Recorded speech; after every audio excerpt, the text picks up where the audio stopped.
Hey guys, excited about this podcast. It's a little different. It's 4 guys in a room in Louisville, Kentucky.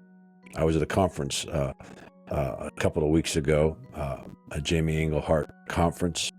Some amazing folks there. Baxter Kruger spoke. Bill Vanderbush, got to connect with him a little bit face to face, and Don Keithley and Catherine Toon and Shalise Jimenez and so many others, so many folks that are part of this tacos community. And then there was Cory Rice, who we've had on the podcast, and Channock Banet, who I've known of but got to meet face to face, along with Matthew Hester. All 4 of us sat in the studio of 2 Pastors and a Mic. That's Cory Rice and Channock Banet's podcast. And then Matthew Hester's there representing his podcast, The Kingdom is for Everyone. And I'm there representing Rethinking God with Tacos. And the 4 of us have a conversation. And it is a lot of fun. Occasionally revelatory. Occasionally a little bit sacrilegious. Maybe a little bit sarcastic at times, but a lot of love. We really enjoyed each other's company. And we dove into a few things. Awakening to this moment the church is in. We talked about what was happening at Hill City, which is the church that Channock pastors, along with Cory. Channock is the senior pastor. Cory is the teaching pastor. We talked about impacting our communities through relational and practical theology. We endeavored to have better thoughts about God, like always. We dove into separation and our awakening to union, the church's awakening to union, and how that's impacted how we think about all kinds of things, including hell. We talked about hell a little bit and how hearts and minds are being changed by the goodness of God discovered in Jesus. Great conversation, a lot of laughs, a lot of fun, and fun to introduce each other's audiences to each other's podcasts. So, Cory Rice and Channock Banet, who have 2 Pastors and a Mic, that's their podcast. Matthew Hester, who pastors Dominion Church down in Greenville and has a book coming out called The Rorschach God. You should check that out. Has The Kingdom is for Everyone podcast. And then I'm there on Rethinking God with Tacos, and we have a good time. In other news, we got a conference coming in August. Rethinking God with Tacos conference. Baxter Kruger will be there. Felicia Morell, Dub Alexander, Brooke Waters, my friend Michael Wallace will be leading worship. I'm excited to introduce him to you. I'll be there. I think there's a whole lot of other folks that have said they're going to be visiting. This could be a lot of fun. August 15 through 17, you can go to afamilystory.org to learn more, to get tickets, to join us, afamilystory.org. We're excited about this, excited about the opportunity to connect together. Brooke and I are going back and forth right now over whether we have just taco trucks over the course of the weekend or some other opportunities as well. And I think she's probably on to maybe some barbecue, but we're going to do all right. We're going to eat. We're going to fellowship, have a good time. You're welcome. August 15 through 17, familystory.org. Familystory.org is our ministry. It's also where you can sign up for our mailing list. I'd encourage you to do that to keep up with everything tacos and ministry that we're doing. It's also where you can give. And we're listener supported. The ministry is nonprofit, and we're incredibly blessed when you partner with us that way. If this podcast has blessed you, you can leave a review or tell your neighbor. Can't tell you how much I enjoy doing this. It's really life-giving. The opportunities to grow and learn and put language around the goodness of God has transformed myself and my family, and just honored to be able to connect with folks and do this type of life together, this chasing down and discovering the goodness of God together. So grateful for you, grateful for the opportunity to do this. This podcast is a lot of fun. Some new friends and some old. This is Cory Rice, Channock Banet, Matthew Hester, and myself. Enjoy. Pastors and a Mic, my name is Cory. And I'm Channock. And we have our first ever podcast collab. Come on. We have, if you've been watching our podcast, the two people on here are not actually new guests. They were either probably last week or the week before. Right. But we have yours truly, Jason Clark. Yeah, man. Sexiest voice on the internet. And yours truly, Matthew Hester. Yes. Welcome back. We're doing a whole thing, rethinking God with tacos. The kingdom is for everyone. That's right. Which we never promoted your podcast when you were on here, but if you right. like, again, if you're a podcast junkie, Matthew the kingdom is for everyone. The kingdom is for everyone. I've been on it. Yeah. Have you been on it? Nope, never been invited. Have you been on it? Never been invited. And if we had our text messages go public, I don't think we both have jobs. So I can't believe he hasn't even invited me. We didn't hit record like 5 seconds earlier. Oh wait, this is on. Just kidding. Just kidding. It's all prayer requests and You said prayer request? Prayer Oh, that's right. requests Yeah. and- I pray for him a lot. Answer- He doesn't answer know it, but I prayers. pray for him a lot. I pray for his wife so much. Oh my gosh. And I pray for Channock so much. My wife is amazing. But yeah, hey, if you're joining us on the internet, you see these beautiful faces joining us. We're here for Jamie's conference, and it's just been such a good time getting to know you guys. I know I've had such a blast on your podcast. We've promoted already in the previous episode, and if you're watching from his podcast, hey, welcome. Yeah, welcome. So- yeah. All right, I should be able to say something now because I'm yeah. also hosting this. Is Yeah. right? Yes, you are. Rethinking This God is with your Tacos. show, actually. Yeah, it's in your space though. I get to host in your house. somebody. Yes. Right, that's like an away team coming in and then just basically saying I'm taking over. now. And That's right. you're sleeping in my house, so Right. you best of both worlds. And you had a box fan, which by the way, killer. Yeah. I got kids. It's not my first rodeo. So I get to say something too. Yeah. Yeah. But- Well, so- hold on. yeah, He so- hadn't finished. Let me Well, Rethinking God with I wasn't going to plug my podcast yet. Oh. I'm sleeping at Channock's house. So it's just, again, I'm just trying to figure out, there's a lot of connections going on here. yeah. Hold on. So anyway, please No, go no, I ahead. agree with you. I don't have a box fan for you, Matt. I'm sorry. I got a ceiling fan, so I'm all right. I have a ceiling fan. Too. Okay, I don't have both. Man, I'm jealous. Get on Channock, a come on. level. Pick it up. Slacking. Pick it up. Okay, go ahead. Rethinking God with Tacos. Hey guys, it's good to have you here. Hester has been on the podcast several times. You probably get a jacket for this one. That's Yes. And then this is your second time. We don't do much for second times. No point. This is kind Maybe I of get a T-shirt. yeah. For being the right, first right, yeah. We'll get you a T-shirt. Prove it. I don't have anything for you. Well, here we are in Louisville, Kentucky, and like you said, do you guys call him Bishop Jamie? We call him Bishop Jamie. Bishop Mhm. Jamie, Yep. Bishop Jamie Englehart. So, you've been telling me about this conference for forever. You've told me about it a little bit. Baxter Kruger's here. It's been fire so far, killer, and So far. and this is fun doing this, connecting with you, man. My good friend Matthew Hester. We spent a lot of time together and getting to meet you guys. Yep, absolutely. Meet you for the first time. First time. So yeah, this is good. And we shared it on our previous podcast, but your first experience in Louisville with me Yes. was a blown out tire. Yes. Lady driving. Go ahead. Yeah, on the rotor, Fine. sparks flying. On the rotor, not on the rim. On the way in on the last night. rotor. Yeah, on At the way in 12:30. last night. Did you hear? Yeah, you heard the story. And I basically said to him, this is my impression of Louisville. Which glad.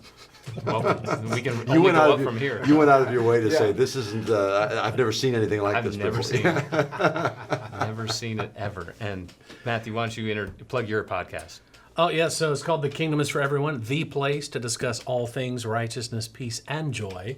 This is not your first time. I like No, that. it's not my first time. So yeah, this is part of this is my friends and family podcast episode, and so I'm so glad for my listeners to be exposed to these guys.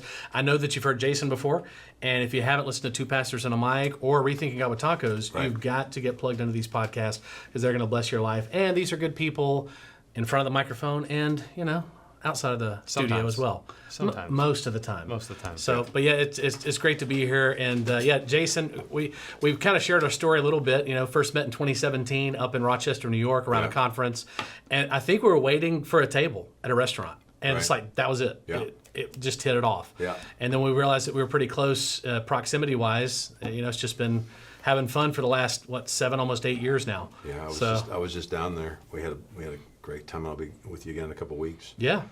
And we've been on this like pretty crazy rethinking journey. I know you guys have been as well. So much.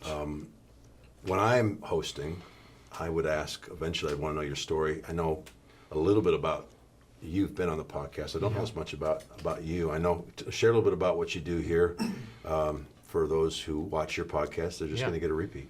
Well, I don't think a lot of people know what we do. For the most part, because we Yeah. haven't even shared on our podcast. Yeah, unless they know us. No, it's all good. So, so I've been a part of Hill City my whole life. My parents were the founding pastors here, and just all things relational with people, and helping my dad wherever he needed help, whether it was Sunday school, being the janitor, running sound, leading the youth, and they're already being very friendly on the other side of the table. I just met you, so I don't know if we're going to be that friendly, Jason. But I don't know if you just heard it. I just burped. So, I was trying not to let that be heard. But I took over for my dad when he retired in 2012 as the lead pastor here at Hill City, and just having a lot of fun. Built an incredible team around me.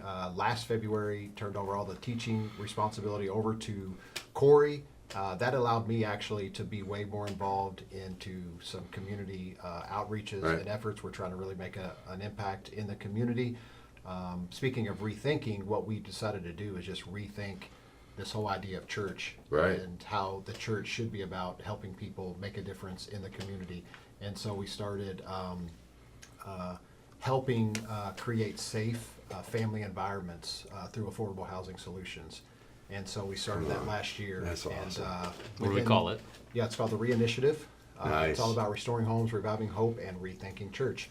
And within 8 months, we're up to 5 homes. And all the programs and the things that have developed around this thing have just absolutely been blowing my mind. Nothing's been forced. It's all been in flow. And man, God's just in the whole thing. And it's just crazy, and it's blowing my mind. But the fact that I have such a great team here at Hill City, it allows me the opportunity to have margin to be in the community, to be with our ministry partners, actually to even be meeting with city officials who are now loving what we're doing. And had conversations recently with the mayor of our town, with the redevelopment commission, with the building inspectors. Like, they're blown away by what the church is doing. And so it's one of those things where don't have time for the whole story now. Maybe one day on the podcast, either one of them, one day.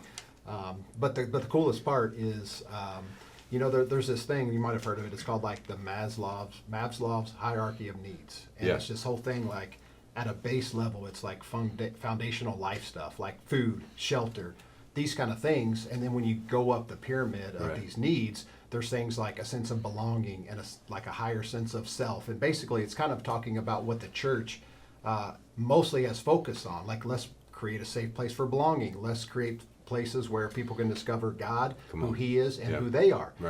But then they leave out the foundational element of a lot of these people don't even know like where their next meal's coming from. A lot of people don't have safe environments to lay their head down at night to sleep. And if the church isn't caring about those foundational needs, these people aren't listening to what we have to say about theology or any of that stuff. And so I just had it in my mind, like, we're gonna do something, and we're gonna make a difference. And there's lots of conversation and inroads to all of how this thing came about, but man, that's just what I've been a part of for the last year, and it's been really, really cool. So, and what he didn't tell you is, well, he kind of shared it, but the reality of what his role is as lead pastor. If you were to look at our website and see, Channock Banet is the lead pastor of Hill City Church. We've had people come to our church for 4 weeks and go, so when's the lead pastor preach? Because he I'm on the schedule, I think 11 times this year. For the whole year. And you like that? That He works. prefers it. He hates awesome. preaching. Because this dude... I don't say I hate it. I just, in my life right now, I just have a sense of where God has me and where He's positioned me to be focused on this in this season is where I need to be. Yeah, but like, think about that from, I don't know very many lead pastors who not only have the security to surround themselves with really gifted people. I mean, we got Britt in this little church just singing her lungs out. We got guys on this team, girls on this team, they're just phenomenal communicators. And this guy applauds that. You don't find that often in church cultures from the lead. And then not only does he applaud it, this dude loves Jesus better than any human being I've ever met. Obviously, I have a huge adoration for him because who he is off the stage is better. That's a big deal. Some people are like, they're similar. This dude's the better off the stage because he's actually loving people Monday through Saturday, being the church, doing what, in our opinions, what churches should be. And again, you don't have to copy what we do, but you should be involved in your community as a church, because if Sunday mornings are all that you have hired for and all that you focus on, you've missed the point of the kingdom, which is alive and active in you, right? And so I'll never forget, staff meeting, he came in 2018, and he just wiped all of those typical statistics that churches keep track of that I'm ashamed to admit that we were even keeping track of. And he said this statement, and it has changed the culture of our staff. And he said, our Sunday mornings will no longer be the pinnacle of what we do. They'll just be a part of what we do. And it is now seeing it 6 years later, like the fruit, and seeing everybody's kind of like in their sweet spots that we didn't even know existed. Sure. And it's just flourishing. It's just fun to do ministry again because, we get called the heretics of our area. You're very Catholic in Louisville or very Reformed. Right. And we have women preachers. And we have a lot of beliefs. You guys know the beliefs that people are like, oh my gosh. Right. Right? You get it. Yeah. You get it. And so it's just real fun to have people be like, yeah, okay, you might disagree with our message, but it's really hard to disagree with this guy's love because he's leading the ship. Come on. So that's called practical theology too. I mean, that's what it is, right? Absolutely. We were talking about that, I think, on the other podcast. But if it isn't practical, right? If that, then it isn't. We're not doing it right. Like we actually don't understand what it's actually supposed to do, what it's actually supposed to look like, hands and feet. So, dude, I love everything about that. And I also know there's a similarity in your stories. Yeah. Because you both stepped into your dad's shoes. And most of the time that doesn't work. That's right. like most of the time that gets messy. But I don't know. I know you could speak to it. We've talked about it in depth because it always amazes me. My dad he had a huge impact on my life, but I took over like the construction business. A little more standard. It's very rare that. You're able to do that in church. Yeah. Well, it's actually funny. So when I first met Channock was in October 2021, and I was in probably the rawest place of my life. My dad had just passed away weeks before, and I'd already made the decision to come up. And I think even foolishly, I said, I'll stick with my plans. Like, I had no business being out in public. Right. In my mind, I felt like I was a raw nerve. So I came to this environment, and these guys, and really the whole team, embraced me in what I thought was like rock bottom in a large degree. Right. And but one of the funny times was in the meetings. This is the leadership gathering they have once a year. Channock, he's like, I've got a testimony that is pretty rare, and you just don't hear simple, it. But unique. It's unique. And so I remember this. So he shares his testimony, and I was like, well, so like Channock. I pastor the church my parents founded. They started it back in 1985. My wife and I took it over in 2015, and he's sitting over there like, well, shoot, maybe. Maybe it's not as unique as I thought. No, but it's great. And now again, I would say a lot of similarities, but then also a lot of differences. I mean, there has to be. Yeah. So like for me, I learned how to run a church into the ground. It only took me like 8 months. I knew how to tear a church apart. And so we've been rebuilding culture the years that we've been pastoring now, and finally now starting to get to the good stuff into a large degree. But seeing examples like you guys and what you're doing here at Hill City is a huge inspiration for us. Because we're like, okay, just keep at it. There are others that are modeling a healthy picture of what you can aspire to, and so you guys are an inspiration. For sure. Yeah, a lot of his leadership right there. Yeah. And you're the similar way, man. I think that's why I'm so attracted to what you're doing, and because you're the same way. Everything about you is about relationship. Yeah. You do a really good job of loving people well. I watch behind the scenes. I'm just, how do these people interact with people? Well, let me just speak on Jason's behalf, not for him, but so when I was growing up, one of the many things my parents taught me, I think I mentioned on the episode that we did before, that my parents taught me was if you're real, you attract real people. And so that's something that just sunk deep into my subconscious. And so people like Jason, it was easy for me to connect because he's leading with what I say you're as real as you know how to be in the moment. Yeah. And that's the best any of us can do. But unfortunately, now we're seeing the tide shift. But the church has been the master at masks and the master at the masquerade of it all. Yeah. And so it's been exhausting being in the church and trying to discern what's real and what's not with people that you're supposed to love and trust. Yeah.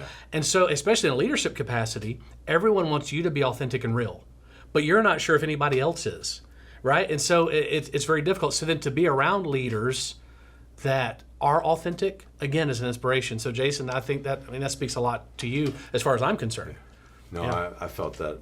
That's The biggest shift in my life happened 15 years ago, and I've told the story a lot on my podcast, and because this is a shared podcast, I'm not going to go into it in depth. But the major shift was I discovered how to live from instead of for. Love it. And so, and the best way to describe it quickly is, for most of my first 35 years of my life, desperation was the high watermark of spiritual maturity, in my understanding. And you can't be authentic when you're desperate. You're always insecure in a room. The shift happened through profound encounter and a whole lot of series of events.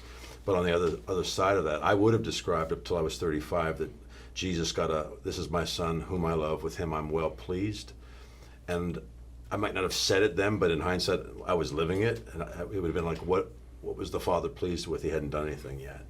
Because my idea of ministry was his entire life. My life didn't have any of those markers. So how did he get a well pleased before he did the stuff? But when the shift happened, I began to realize that I'm living from his pleasure. I already have the well pleased. Everything he did from his Father's love, from the place of sonship, out of his Father's pleasure.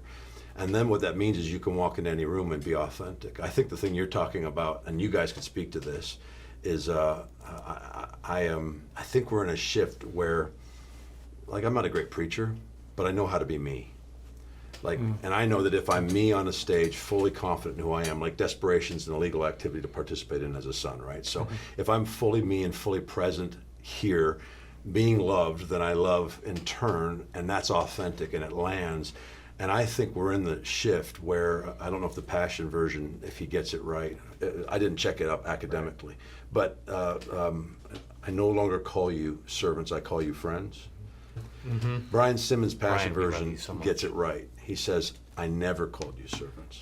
I call you most beloved friends. For a servant doesn't know the mind or heart of the master, but a friend, I tell everything the Father's revealed to me. I think we're in a season of coming into such a friendship, living from, that there's that authentic. Like, for too long, we've had servants telling us what God's like, and they're just guessing. Right. Because he only tells that stuff to his friends, right? And I think that's the shift. I think that's what you're talking, like if there's anything that's happened in my life, is I'm learning how to be his friend. Right? That's it. And then from there, you can be present in the room, and, it lands. You've downplayed your ability to speak. That's the second time you've done it this weekend, and the first time you did it, it was in the panel, and I literally looked over to him. I said, he just said that more eloquently and clearly than anybody else, and then Baxter was like, you just did a clearer presentation. And then you just did it again. And I listened to your last sermon that Dub put out. You're a fantastic communicator. Don't downplay that. You're very kind, man. Now, I told Cory, I was like, Jason needs to chill out. Like, we know he's brilliant. Now, it's okay. We'll still let you have a pass because we're friends. But we all know. Yeah. That's awesome. I can tell a story. I can spin a yarn. You know what I'm saying? Well, I can for sure. It don't matter what the story is either with that voice. I'm glued. Did you hear about the van going down the highway? Sparks flying. This became an SNL skit real quick. I actually love what you just said, though. Like, this idea of, it's not that no longer I call you servants, like at one point he did. Right. But it's, no, I never called you servants. Never. And that was our idea. Yeah. It's amazing. I think it's just such a beautiful picture of identity. Yeah. And I know for me, because you asked us to speak on it just briefly, but when I think about being raised in the church, and I think it was Bill Vanderbush earlier, whenever you guys were having the panel, he was talking about now his kids, he hopes, and grandkids won't be raised in the same environment in a certain way to make them think that they're less than, or that they're born outside of love somehow.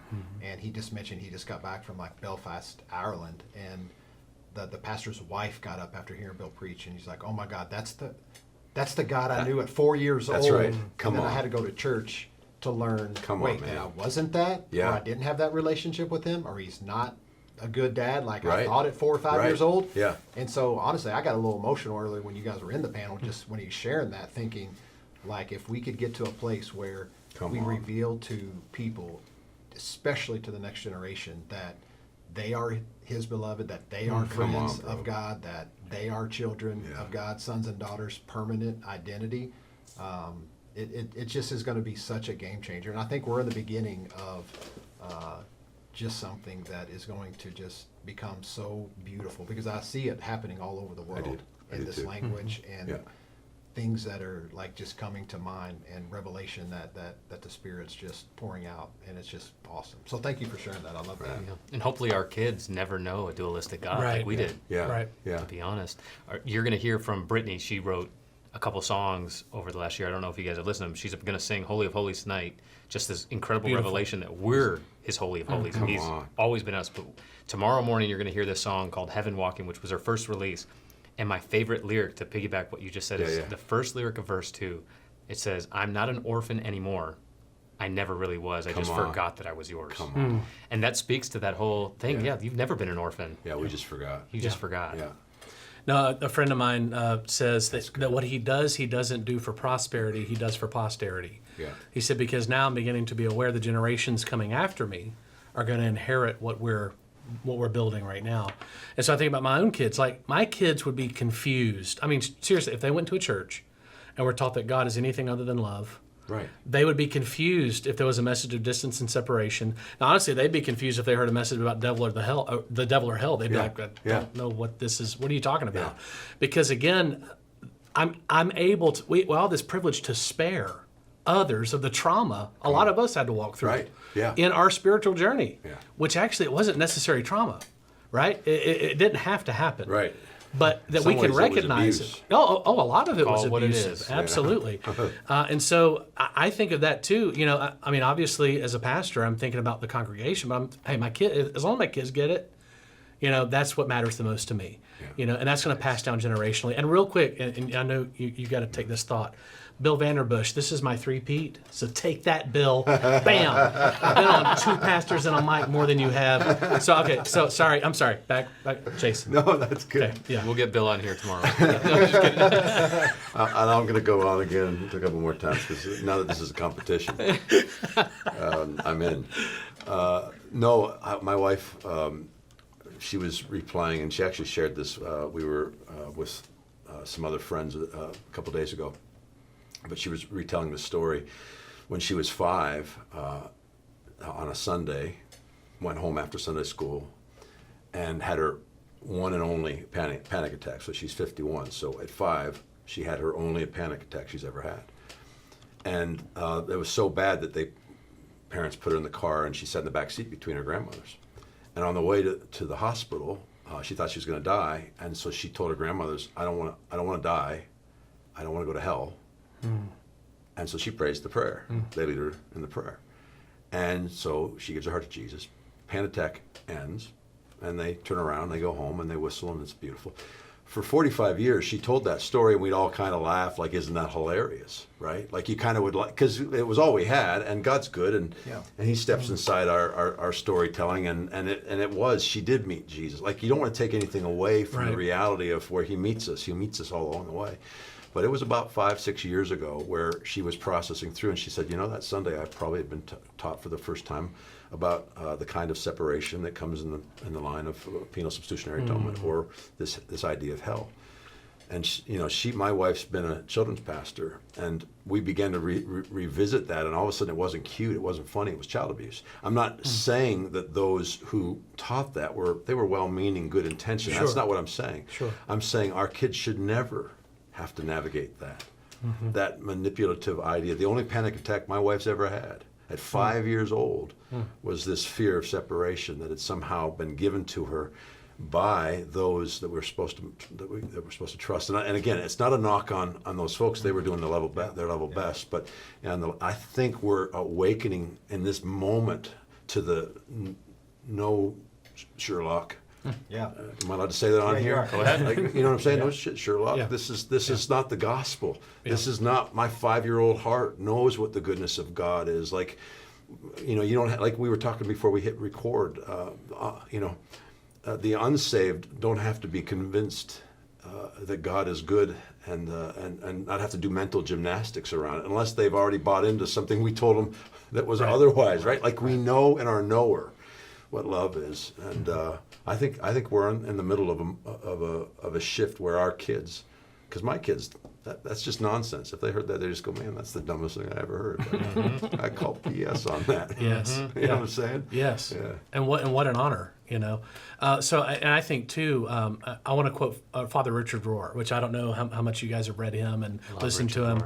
He's really become a hero of mine, especially in a lot of my transition into more Eastern thought. You know, growing up a Western Christian, it's a challenge to our sensibilities for sure.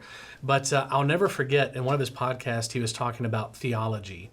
And he said, it used to be, you know, so he's talking about defining what a theologian was. Right. And so he said in the early church, a theologian was one who was recognized as being given to much prayer. Yeah.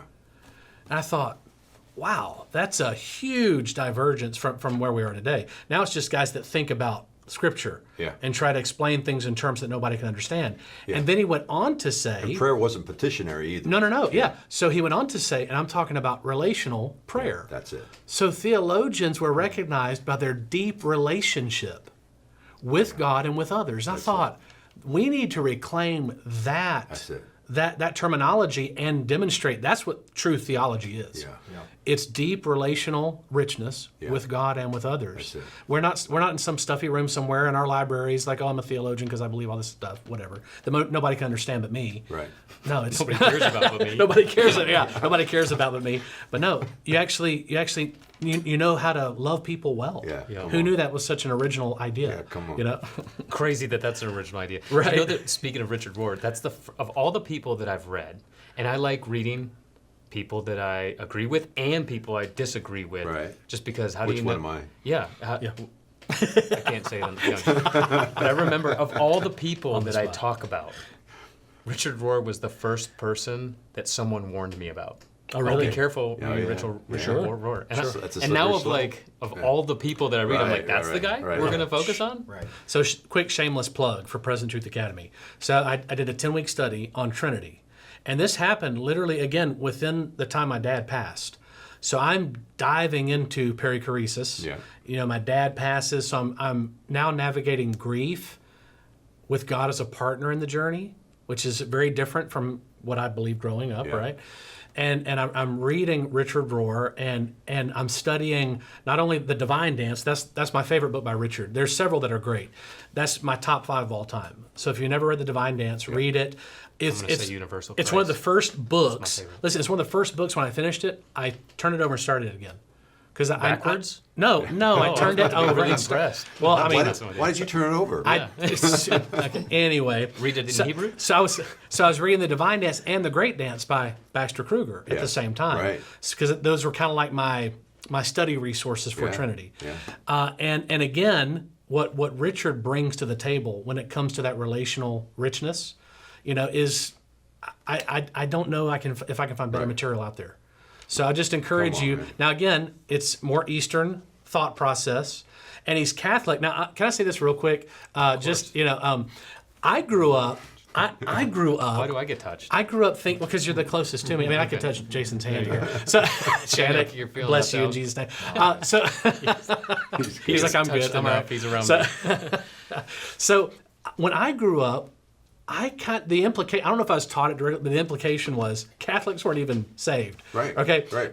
They have a totally different faith than we do. Right. Yeah. And so then I was blown away when I started reading more of the Catholic tradition. I was like, wait, these guys have been practicing faith for a long time before the Protestants had a claim on anything. First of all, that's the first thing. And then secondly, I promise you, I'm not making this up on the camera and on audio. The Holy Spirit put me in check because I used to say the Catholic faith. Holy Spirit said it's the Catholic tradition. It's not a different faith. Yeah. So you need to lean into the faith of the family. Yeah. They've got faith that you need. That's right. And you need to receive from them. That's you need good. to stop creating us versus them. That's good. That's all of our favorite game anyway. Yeah. Us versus them. Yeah. There's a little bit of difference in what they believe, but it's the same faith and the same family. Yeah, and I said, okay, so I submit. Hi guys, the Rethinking God with Taco podcast and community is having such an incredible impact in joining the dots up for people around the world. And my name's Paul Golf. I've been on the podcast, got to know Jason a little bit over the last year, and I just want to really endorse the value and the integrity and the grace of God that is working through this ministry. And I want to encourage everyone to think about how you can support this. Ministry isn't free. We do it because we love it. We do it because we're called to do it by God. But we want to make it possible for others to do that kind of ministry with us as well.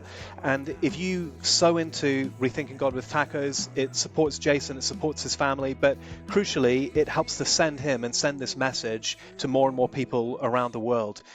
So I think that's a great investment. So I really would love to encourage you to think about how you could just help to keep the wheels turning on the truck, so to speak, for these guys. Thanks for listening, and God bless you. Bro, thanks, man. I'm thankful. I'm thankful for all the relationships, connections, and I'm thankful for all those who've given. Rethinking God with Tacos is listener supported. If you'd like to support us, you can go to familystory.org. Again, we're a nonprofit. And I would encourage you to join us on our Facebook group. Follow us on Instagram, all the socials.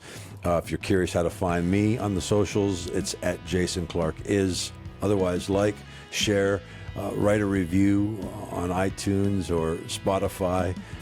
Tell your mom. We really are loving doing this, and I'm so thankful for everyone here. All right, it's time to get back to the podcast. Yeah, we were doing a planning for sermon series recently, as we had all our team, all the wives, everybody's invited, because we're not going to have guys in the room only, and then just to have them go home to talk with their wives, them to why not have them in the room in the beginning? Yeah. Just so we know. I don't Especially know. if you're going to decide the place of women in ministry. Right. Exactly. So we're all probably invite them into the room. Maybe You would think. You would think if you're going to decide that. That's heretical here, though, in Louisville. Oh, dear God. And so, anyways, my wife was like, so this sermon series we were talking about, it's just really a sermon series called There's No Them. Yes. Because that's the whole idea of... That's it. Yeah, there's only us. That's right. Some people just don't know it yet. Yeah. There you go. And even people that we think are on the dividing factor, that you can learn something. I'll never forget, I think it was you challenged me, because he really challenged me on my spirit of criticism. Now, remember, I'm a megachurch pastor kid. Right. And only know that. So you get trained how to be critical. Right. And so I bring that to this smaller church thing, and everything's got to be what I would say is excellent, was really just perfectionism. Sure. Oh, I carry this. I carry the spirit of Yeah. excellence or performance, and Shannon's like, no, you carry the spirit of perfection, and you got to get that out, because it's not helpful. It's not, And I remember, and I don't even remember what I was going to say. What do you remember? What you challenged me with? Probably not. No, I forgot it. Good talk. I mean, we were talking about the Catholic traditions and stuff. Oh yeah, he said every single person you meet, you can teach them something, but you can learn something That's from good. them. And I remember thinking, dang. You were like, darn, he's right. Yeah. Dag nabbit. Well, Skaboolon. and let me remind you this real quick, is a quote I just ran across from Brad Jerzak. The art of storytelling is to have a point. So I'm just reminding you of that. Right. Yeah. Touche. No, it's all good. I don't know, for us, of course, you had to pass one of the biggest Catholic churches in our Have you seen it yet? I Wait, didn't take is it it? that way. I think we Right did on the down way to the the street. restaurant, up on the corner. I've asked some buffalo. Was and, it St. Mary's? cows, St. Mary's? donkey. Donkey. You didn't bring him up St. I Mary's haven't Road? taken him. No, this I way. did. There was some chicken. Is it called St. Mary's? St. Yes. Mary's. Yeah, Tree. that's a It's beautiful literally building. half mile. It's one of the biggest. We saw it. We passed it. Fences. It's beautiful. You One of the can't. biggest Catholic communities Grass. in all of. You guys are out Virginia. here like So- you're like Mennonites. There's some Sorry, Mennonites. Channock. No, it's all good. It's all right. I was just. gonna Channock's say wife's that. out there turning butter. Sorry, She there's two would of us like here now. us. Oh yeah, I know, right? No. She would like us to go. My wife, by the way, would like us to go back in time to like Little House on the Prairie. My and wife too. She she loves all that. Yeah. Not my wife. Yeah. Not my wife. My wife's Well, like, she would like to do it for just a couple hours a day, and then still have the get back in. AC Yeah. when it's over. She paid her dues, Yeah, but back to reality. Yeah, get to dress up and wear the whole get up. But anyway, so I was telling you about my mom and dad and how they were the founding pastors here, where almost all the families came out of the Catholic tradition Right down and the the road. Catholic church that was right down the street. And we were demonized and vilified, and we were this cult now, taking people away from the Catholic tradition and the church. And but I remember my dad saying, "Look, they can make us out to be an enemy, but the truth is we have no enemies, so That's right. those are our Catholic Come brothers on. and sisters. Mm. And that's how I've always looked at it. Those are our brothers and sisters. Yeah. And it's clearly in the DNA of what you're doing now. Yes. Yeah. I mean, if you look at the foundations he laid, I mean, in the conversation we're having and the evidence of me walking through this building, it's woven into the DNA. There is no othering. There is no them. Everyone's welcome at the table. It's only us. We appreciate Only that. us, That's our goal for real. Yeah, because like we can preach. I like to preach. Sure. Preaching's easy. Yeah. You know what I really love to do is so I'm part of the counseling team and more outreach than a lead pastor. How about we just redefine what a lead pastor should be like? How about Right. that? You're paving the new blueprint for what lead pastors should be. But like, yeah, I'd rather get into the trenches, the one-on-one. Let's stop talking about symptoms. Sermons are great, but sermons don't change your life. Yeah. Let's get into what's going on in your soul, and let's break off some childhood traumas, but most likely let's break off some religious traumas. Yes. Which stem from Right. well-meaning people teaching us things wrong about the Father. Yeah, yeah, they're doing their level best, but it's pretty sweet where we are now. been fun. And what's really cool is, and maybe this is the ultimate confidence, but I'm convinced that there's an Emmaus Road Jesus that's traveling with every single one of us. And when you feel that kind of, in the podcast that I do, a lot of folks that listen would call themselves deconstructing. They'd use that term. Oh, yeah. Whatever you feel about that term. I, a long time ago, decided I'd embrace it and go ahead and say, hey, yeah, deconstructing is a great thing. As long as we understand we're not going to deconstruct certainty to its, if you remove all certainty, then you've just got a mess, right? And so the idea is, I mean, when you swing your legs out of bed in the morning, there's gravity. So you may not realize it, but you're building your life on something. And so the certainty that I have is that God is like Jesus. How many minutes we got? No, you're good. I'm 3. No, it's He's me and sign Corey being language to immature. me. It's fine. 1. Go ahead. Please. When you swing your legs out of bed, Don't pay attention to us. gravity hits. No, but Yeah. the certainty of this greater love that lays his life down, essentially. I lost my track. Way to go, It was Hester. this is your Corey's fault. You're swinging your legs the out of bed. deconstruction point of it, Yeah. and just to have that one thing, like I'm. What are certain you that certain God about? is good. Yeah. I mean, I can answer your question for you because I know you but talk go about it ahead. all the time. Well, speak to it. 'Cause- Well, I mean, so when we're deconstructing, you still have to have something that you're building on. Yeah. And it's a mantra I learned from you, probably back when I was crazy enough to take God is not in control and teach it for 8 weeks at the church. Right. I took 2 months to totally dismantle. Did you give them credit? No, they didn't get any Wow. credit. I got credit for it. No, but we gave but you credit when we took your thing, and you So- were giving me a hard time. so I basically, wrote a book called God is Not in Control. yes, That's what he's talking and what about. it does, it deconstructs. He's making money off it. It, You owe him some royalties. So it deconstructs the classic notion of sovereignty, Yeah. like what I was taught in Bible school, and our default concerning sovereignty, and this is man's filter, is God controls all things. So in our minds, that's how we measure supreme power and authority. For whatever reason, it's pretty twisted when you think about it. Yeah. Oh, my ability to be all powerful is to control everything. Yeah. So we project that onto God. It's like Rorschach imagery. Hello, the Rorschach God. Another right? plug. You're, So- more clever. You're more clever. It's- For those who don't know, You dirty dog. He has a book coming out called The Rorschach July Dog. 16th. Go to hesterbook.com, please, to And buy pre-order. it. Yeah. And I actually am you- serious about that. Me too. July 16th. actually, I got the date down. all 3 guys at this table wrote recommendations for it. So don't I act read like it. you have. I read okay, it. all right. It's So- great. I mean, I didn't read it.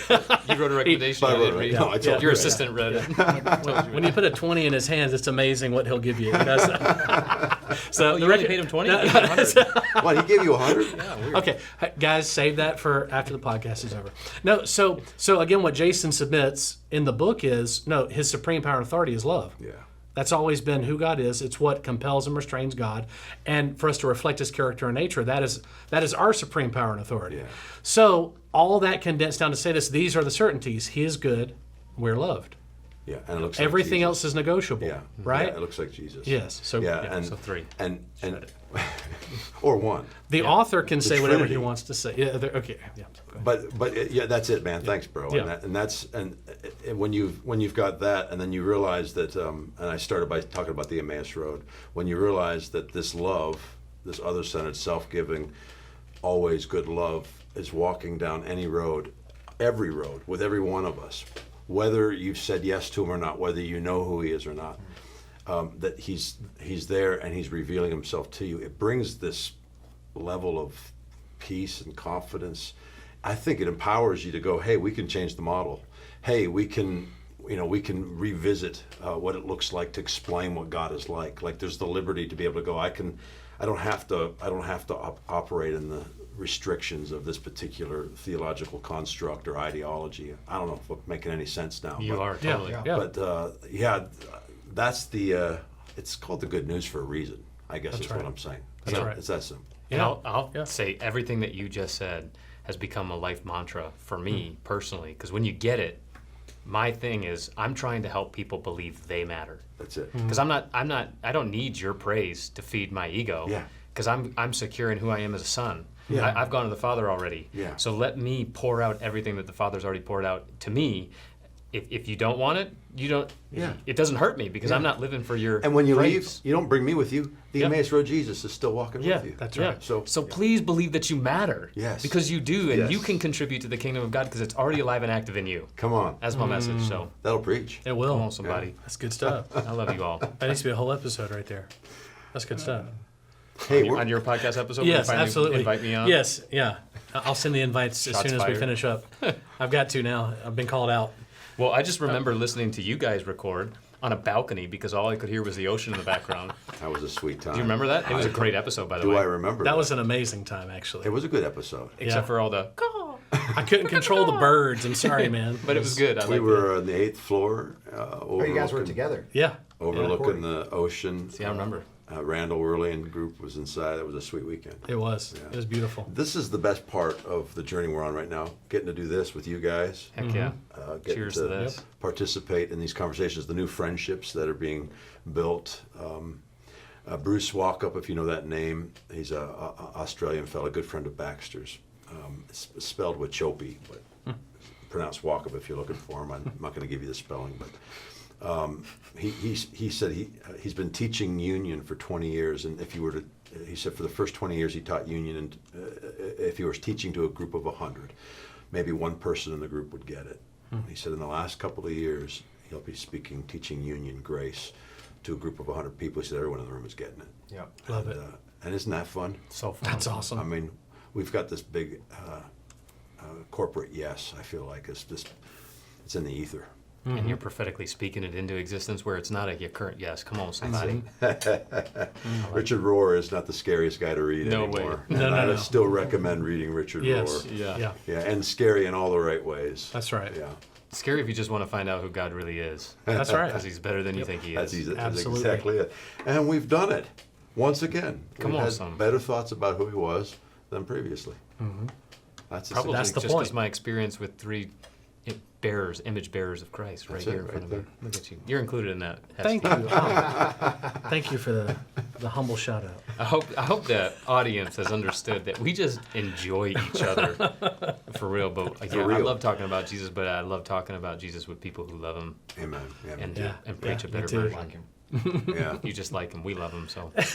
And love No, I'm like just him. kidding. I said love like him. Oh shoot! I Love missed like that. him. I see. Corey? Sometimes I run my. Because mouth. here's the deal. You were can say giggling. all day you love Jesus, but Do you love Yeah, like does it- Jesus? does it practical? Do you love like him? Do you love Are like you him? loving Yeah. people? Yeah. All right. Are you Like one you said, you love anothering Jesus. one another better? That's other-centered, self-sacrificial agape. Yep. Laying down your life for your friends. Are you one another? I'd lay my life down for you, Hesty. Are No, that was Are Andy you, Stanley. Are you? Why don't we one another better? there you go. I'm going to need to hear that a few more times before I actually. Why don't we one another better? Okay. You got to do it now. You got me giggling. Why don't we one another better? Better. It's pretty good. Andy Stanley, Eh, Cory Rice, Andy Stanley, Corey Rice, copyright, all rights. Channock Banet, Priv- Michael Scott, Michael Wayne Scott, Gretzky. Wayne Gretzky. You miss 100% of the shots you don't take. That's good. Yeah, Yeah. Well, That's good. You want to close it? Why don't we one You- another better? Oh man, we was that- just did the quad. Dang. I love it. I love it. Yeah, it was beautiful. But that's not what you wanted me Oh, to hey. say. Oh, no. No, Go right ahead. Who knows it? Hey, real quick. If we're going to do this right, we got to talk tacos. Oh, that's right. Touche. 100%. Because on my podcast, it's not over till we talk tacos. He's actually never done this. And I'm so upset we're recording it right now because we're going to take you on an eclectic taco journey tomorrow. Which maybe your closing or your intro, you can talk about it. With mac Maybe. and cheese and hard taco and soft taco. You told me I about know it you've when had you came hundreds of That's the one you tacos. want. I'm hoping that this It's is a different experience. What's it called? agave and rye. So agave and rye. I'll speak to it tomorrow. But I got to hear taco story. A taco story? Yeah, like Best here's the taco best you've ever taco had. story. Well, I don't know. Okay, the best taco story I have. Right I mean, it can now. be the worst taco you've ever had. I don't care. No, Just a it's taco okay. story. I'm Tell them the trying one to that think of the gave you diarrhea. I've got a couple of those on the That's out podcast. of nowhere. He's Yeah. just pulling that out. Yeah. I don't really have a great taco story other than that. Of course, I'm not a vegan, vegetarian, plant-based at all. Why are you taking shots The at guy on me? the Why- other side of the I don't- table I'm not may that or guy. may not be. So Right. he doesn't really have any great taco stories. I But he do. was What telling Channock's trying me, to say. but he had- was telling me about this like I'm gonna fight all of it. vegan taco that they have at Agave and Rye where we're Okay. going All right. because it's meatless. All right. And I'm like, there's no way I would like this taco. Right.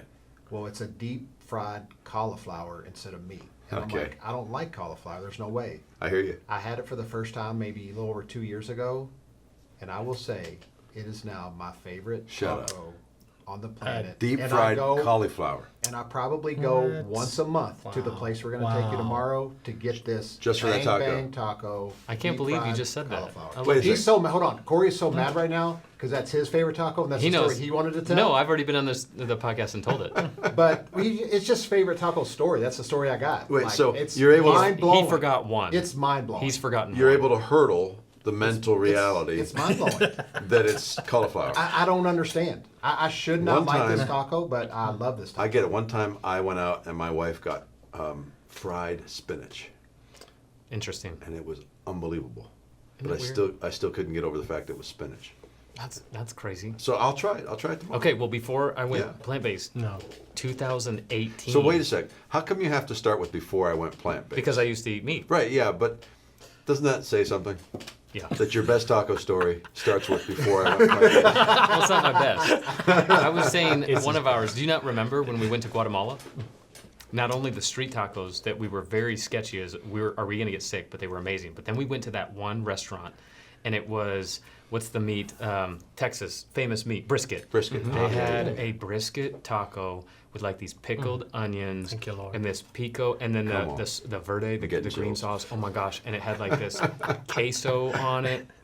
It was one of the best tacos I've Yeah. ever had in my life. Well, to bring some context to that story as well, we're in Guatemala, and actually Okay. Guatemalans don't really eat a lot of tacos. No. It's Right. not like Yeah. a staple for Right. them. Yeah. And so we're like, dang it, we all really wanted tacos. We were thinking more like southern Mexican food, like Right, it's right yeah, on the border right, of right. like Mexico at the south. But the lady there's like, no, but like Antigua is at the base of a couple of Yeah, volcanoes. I've been there. And she's like, you guys might want to go check out Frida's. It's not really Guatemalan. It's a Mexican restaurant for all the tourists that come in to do the volcano tours. All the tourists That that want are- tacos. And this for is where tacos. we had the taco at Frida's, Frida's. right in front of the arch. Come on. In I know the Antigua. gorge. Beautiful town. Right, literally the restaurant next door to the arch. Okay. Right after we been walked there. through the Doozy Koala. So if you Yeah, know the much Doozy about, Koala. we can't share what that is about here, but I've been there Favorite many taco. times. To Guatemala, to Antigua. Oh, anyway, Antigua. yeah. Yeah. Well, so I mean, I've got lots of stories around tacos, but our recent Yeah. visit I know. to what's that place? Condados? Is that what it was called? Yeah. Condados. Yeah. What was the name of that chicken taco, dude? That Man. thing, and it's I've- chicken El Pastor, taco. No, that's not chicken taco. that's pork. El Chicken, Pollo. El Pollo. Pollo is chicken. And it was the thing that was it unique. It's like a double decker. Yeah. Right. It So was soft it was shell. crunchy, and then Yep. the sauce. And then they had a great That's agave spicy rye. sauce on it. That it Yeah. was. Like we both got the same tacos. We got a chicken and a steak, and both of us like the chicken more than the steak. Yeah, yeah. Like hands down. Yeah, it wasn't even close. It was so. I've dang talked good. about that taco a couple of times. Yeah. But you'd think I'd remember the name of it. We'll have to go back. Well, we'll have to. What is your favorite? I've never actually heard you share it because you always ask your guests. What is your favorite taco experience? I mean, the simplest taco is a carne asada, some cilantro, a little bit of onion, and some True. Just a classic True street Hispanic. taco. This is the classic street taco. So your wife's taco, right? Yeah. You know, yeah. We've got a couple spots in town. I mean, I've told the taco stories. I've got a pile of them. But okay, I'll tell this. I was Come in on. Vegas for the first time, and a couple nights ago, and I'm out with Dub and Beth and my wife Karen, Dub and Beth Alexander. We're at a pretty nice place, and the taco was this big, and it was fried, and it was ahi tuna. Oh, I get down. You could eat it in one bite. It was this big. Okay. 4 of them. We each got one, and you could eat. I took it slow because it was unbelievable. If you're not watching, you're just listening. What he described was probably about 1.5 inches or 2 inches, so Inch. very small. Yeah. Yes. Yeah. Yeah. You Very small could have eaten one it bite. in one bite. So when you hear him say one bite, he's not stuffing this huge taco into one bite ahi tuna.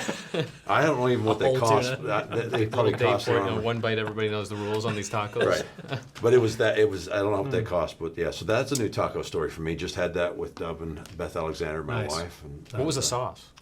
it was some sort of glaze, it had a sweetness Like to it. eel sauce or I don't know. probably. I you know what? I'm getting hungry. I know, man. It was legit. So that's my taco story. Nice. Tacos. Hey, we close out our podcast with one phrase. You want to Yep. do it? Somebody do it? How about Yep. we all do it at the same Well, time? what Wait. is, So we're all going to do our kingdom own is for phrases? everybody. Oh yeah. How do Are we you gonna- how do you close your mine? episodes? Okay. If the kingdom isn't for everyone, then it's not for anyone. Nice. Oh, I like that. Yeah. Yeah. Okay. The kingdom isn't for everyone. It's not for anyone. Hey, I need to hire you to do my closing. I love Right? it. God, man. I know, right? Just the best. Do you have an voice in the official league. closing for Rethinking God with Tacos? Hey, man, it's nice to see you. I love it. Love it. you. Love you, Love- man. great. Love Love you. it. All right. Great to see you. I didn't know I needed one, guys. I'm learning a whole lot today. No, it's Hold on, I'll come up with one. We'll come back to that, but let's do yours because this. At one time together? Yeah, but remind me of it again. It's you're loved and there's nothing you can do about Come on, that's a great one. I can't use. Can I use that one? it. Sure. Okay, you're loved. All right, but we're gonna do it together right now. 1, 2, 3. You're loved, and there's nothing you can do about it. Hey guys, thanks for listening to the podcast. If you'd like to learn more about the podcast, myself, or our guests, you can go to afamilystory.org. You can also go to afamilystory.org if you'd like to give. This is a listener-supported podcast, and we are incredibly grateful for your generosity. Hey, we have a Facebook group, and it's pretty cool. Rethinking God with Tacos. You can join us over there. Lots of incredible conversation and community taking place on that page. And you can also follow us on all the socials, Instagram, TikTok, YouTube, and others. Hey, I'd love it also if you went on iTunes and left a review or shared or tweeted or liked the podcast. Let your friends know that this is a good place to hear about the love of God. I pray grace and wonder over your day.